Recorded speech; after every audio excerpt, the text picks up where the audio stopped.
Seja muito bem-vindo, você que nos acompanha através das redes sociais do Mídia Vasco. Começa agora mais um pós-jogo do nosso querido Vasco da Gama. Hoje, exclusivamente, falaremos a respeito da classificação do Vasco na Copa do Brasil pela terceira fase contra o Boa Vista. Ontem nós tivemos o jogo de volta contra o Boa Vista. O Vasco, no agregado, vencia por 1-0 e poderia levar o jogo no empate, porém o resultado foi um pouco diferente. Nós tivemos 1-1 por parte do Vasco e classificou no agregado o time carioca por 2-1. Vamos ficar sabendo de tudo que aconteceu nesse jogo, todas as críticas, as polêmicas, as jogadas, os lances e o comportamento dos nossos jogadores e da comissão técnica durante os 90 minutos que nós tivemos em São Januário. Começa agora mais um pós-jogo do Mídia Vasco.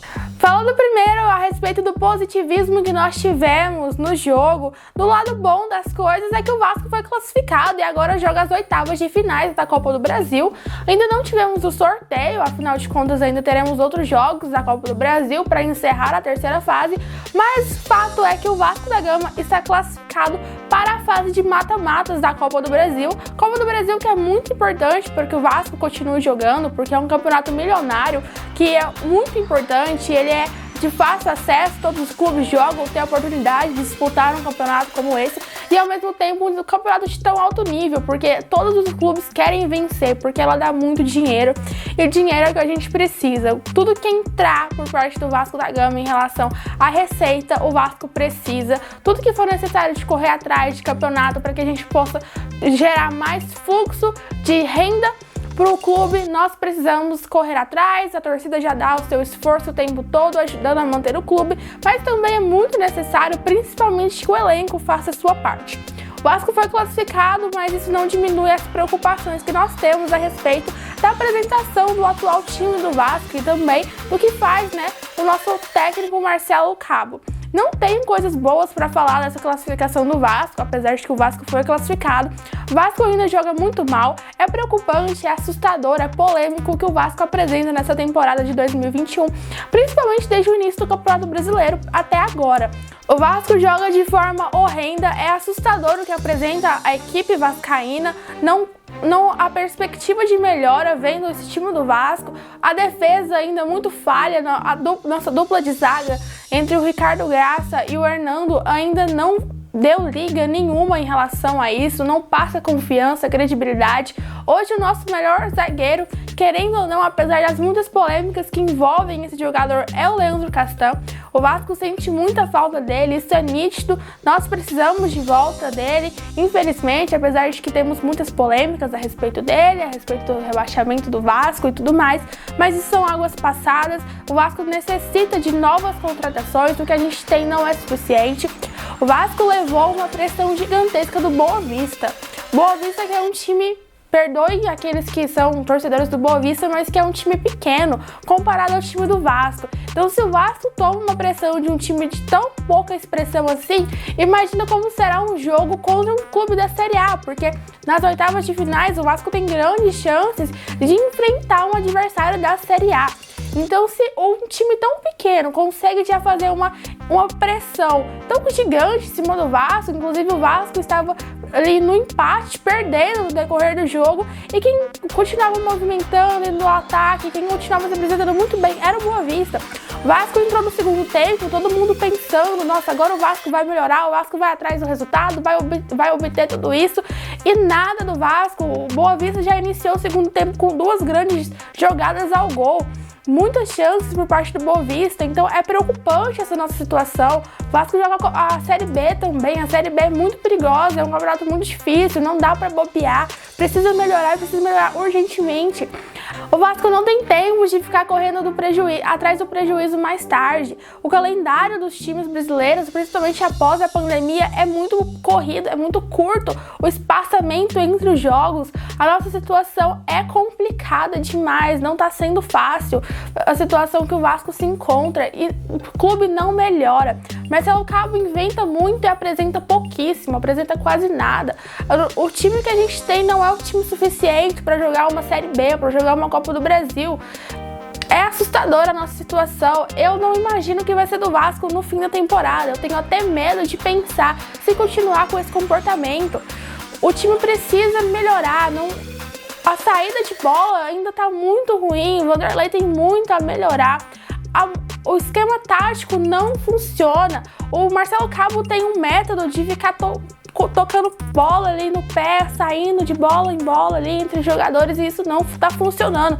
Isso perde a velocidade do time, o time passa a perder velocidade. Nós temos jogadores que são muito lentos. A entrada do Marquinhos Gabriel ontem não foi boa, não ajudou muito. Ao contrário do que nós tivemos ali, o Léo Jabá, que já jogou muito bem também, foi participativo nos 2 gols do Vasco. Daqui a pouco a gente vai falar sobre esses 2 gols do Vasco também. Gabriel Peck já se apresenta um pouco melhor em relação ao elenco do Vasco, vem evoluindo, creio que tem muito a colaborar com o time do Vasco, mas não tá boa a situação, o time não joga pelo ataque, muitas vezes a bola tá lá na frente, não tem ninguém do Vasco, o Germancano mais uma vez solitário. A vida do Germancano é triste sendo jogador do Vasco. Infelizmente, é muito difícil a situação do Cano.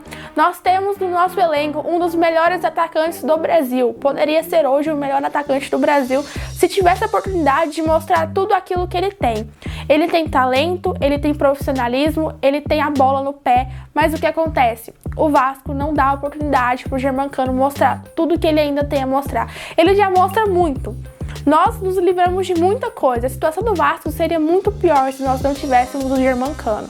Todo dia é dia de agradecer ao Cano por tudo que ele fez pelo Vasco, e ele poderia fazer muito mais.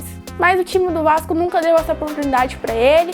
Vai técnico, vem técnico, e ninguém ainda arruma essa situação do Vasco. Nós tivemos ali, antes do Marcelo Cabo, uma melhora na defesa. A defesa até que não estava tão ruim, apesar de levar tantos gols. Agora a defesa já caiu também, então temos problemas na defesa, no meio campo e no ataque. A situação não é fácil, precisa melhorar urgentemente. Uma 8ª de final da Copa do Brasil é um jogo muito disputado, muito equilibrado. Contra o time da Série A vai ser mais difícil ainda, porque o Vasco não está conseguindo dar conta nem de um time que joga o Campeonato Carioca apenas. Então não tá fácil a nossa situação. Na Série B também nem um pouco, até agora nenhuma vitória, uma derrota, um empate, nos encontramos no Z4. E volto a bater na tecla novamente com vocês. Estejam preparados, porque se o Vasco manter esse posicionamento dentro de campo, manter esse tipo de jogo, esse método de futebol, a gente não volta para a Série A gente vai ser desclassificado da Copa do Brasil. E pior ainda, podemos correr o risco de ser rebaixado por uma Série C. Parece ser muito extremista esse tipo de pensamento, mas nós temos que ter noção do atual momento que se encontra não só o Vasco, mas os outros clubes que estão ao redor dele também. Não tem tempo mais. Mais uma vez, mais um pós-jogo que eu não consigo nem sequer comemorar a classificação do Vasco na Copa do Brasil, porque não tenho tempo para isso, porque o Vasco se classificou e ainda assim a minha mente já está se precipitando, já se preocupando em relação às 8ª de finais, porque se a gente sofreu tanto contra o Boa Vista, imagina numa 8ª de final.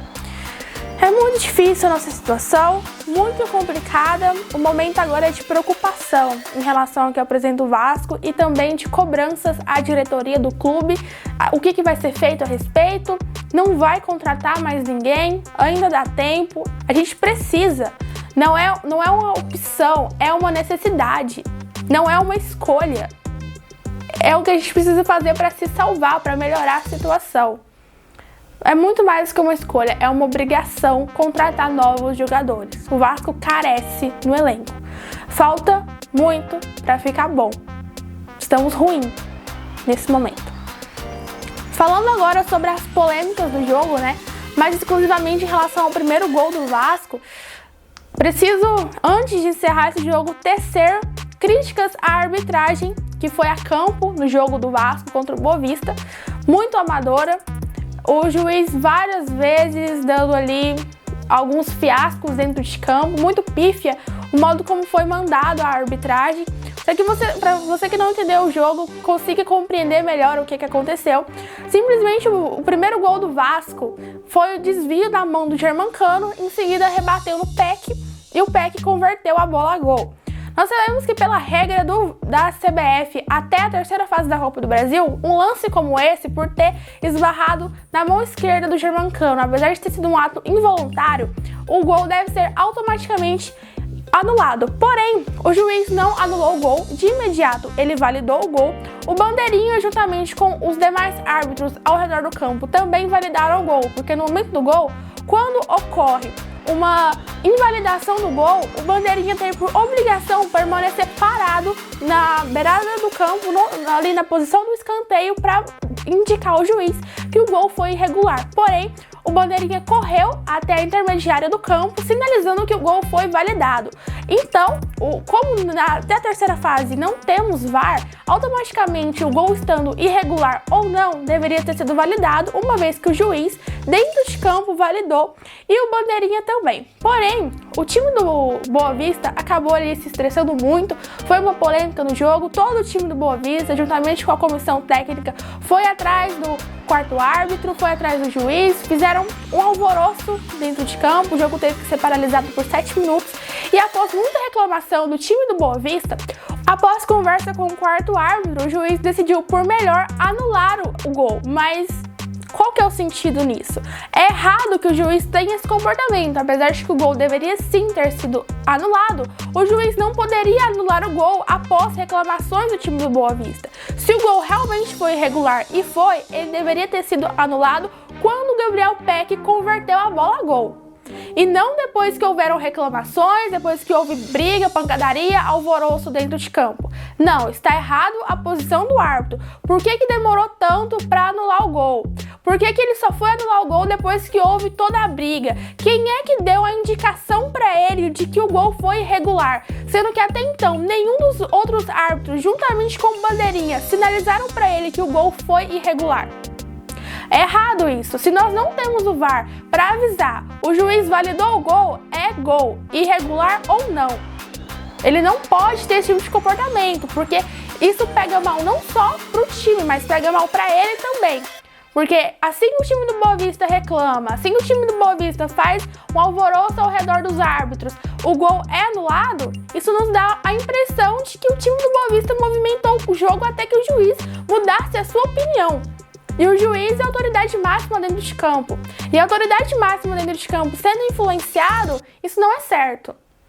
Sim, o gol era irregular, mas deveria ter sido anulado no instante em que o gol foi convertido, não depois. Qual foi o motivo da demora? É estranho toda essa situação. É justificável a revolta do time do Vasco após a anulação do gol. Então a gente precisa entender isso também. O gol estava irregular, mas o posicionamento do juiz durante o gol foi errado também. Então não vamos crucificar apenas o time do Vasco. O juiz também leva conta nisso tudo. Tudo bem? Então, só pra gente poder explicar mesmo essa polêmica que ocorreu ali e por qual foi o motivo ali dessa paralisação tão longa dentro de campo, da reclamação dos jogadores, não só na anulação do gol, mas no pós-jogo também. Agora, eu encerro com vocês o nosso pós-jogo do Vasco contra o Boa Vista. Espero vocês no próximo fim de semana para que a gente possa debater a respeito do Campeonato Brasileiro. Vamos sempre continuar cobrando não só o time, mas a diretoria também por tudo que eu acabei de dizer aqui. Foi um prazer estar com vocês. As minhas redes sociais passaram no decorrer do vídeo para que vocês possam me acompanhar nos conteúdos que eu posto diariamente. Foi um prazer estar com vocês. A todos, meu muito obrigada. Vasco!